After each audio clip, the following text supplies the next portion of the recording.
March Madness Sweet 16 injury update, guys. We have key players that might be out this upcoming week from Duke, UConn, Iowa State, and Purdue. So stay tuned. My name is Dr. Marco Lopez, doctor of physical therapy and certified strength and conditioning specialist, and co-founder of the Basketball Doctors.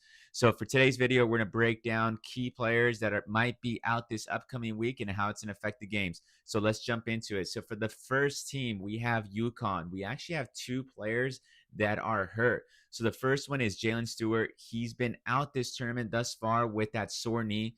But the good news is they have said, and we also saw it, he was warming up in this previous game against UCLA, which is huge because he wasn't doing that with the previous games. So they have said that he's a potential game time decision for this upcoming week's game, which is huge because they have been missing him for this past tournament.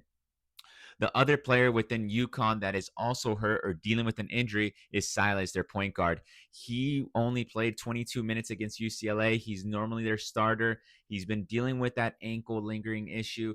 And as you guys know, like as we talked about in this platform before, ankle issues aren't nothing to play around with. They are lingering and sometimes affect you whenever you're doing any movements and you're always thinking about it. So with this prolonged rest, I think he's going to be ready, but keep an eye out on his ankle. But the key players to look out for is Jaylen Stewart. Not only is that he hasn't played, so if he plays, when they're saying it's a game time decision, let's see how much he plays because it's going to be more load management so he doesn't flare up his knee if they continue waiting and so he could be ready for the games. So for our next team is Duke. They actually have two players that have been kind of hurt. So the first one is Patrick, their big man. He finally played this weekend and he looked good. However, he has been dealing with that foot soreness. So this is something to keep an eye out. The good thing is they have a lot of rest until the next game, which is Friday.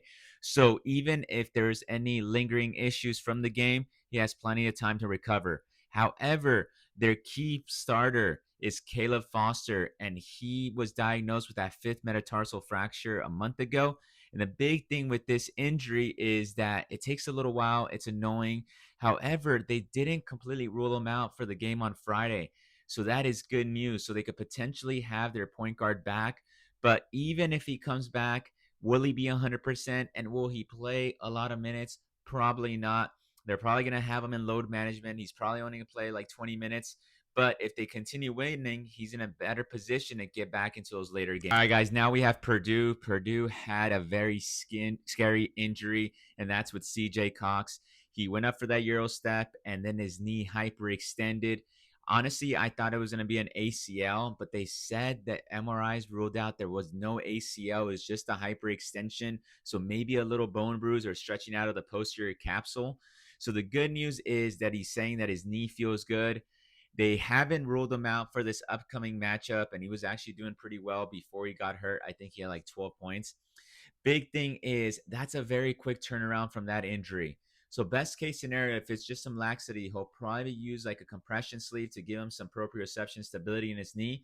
But I'm not sure if he's going to be the same in that first game back. And is he going to play all the minutes necessary? And he's a guard. He has to be shifty. So keep an eye on it. They haven't completely ruled him out, but it was a pretty intense injury. You can see the video here. I'm surprised it wasn't a bigger injury, but they're saying he's feeling good. So they have said he could potentially play this upcoming game. The key one, guys, is Iowa State. One of the best players in the country, Joshua Jefferson. He's been averaging around 17 points per game.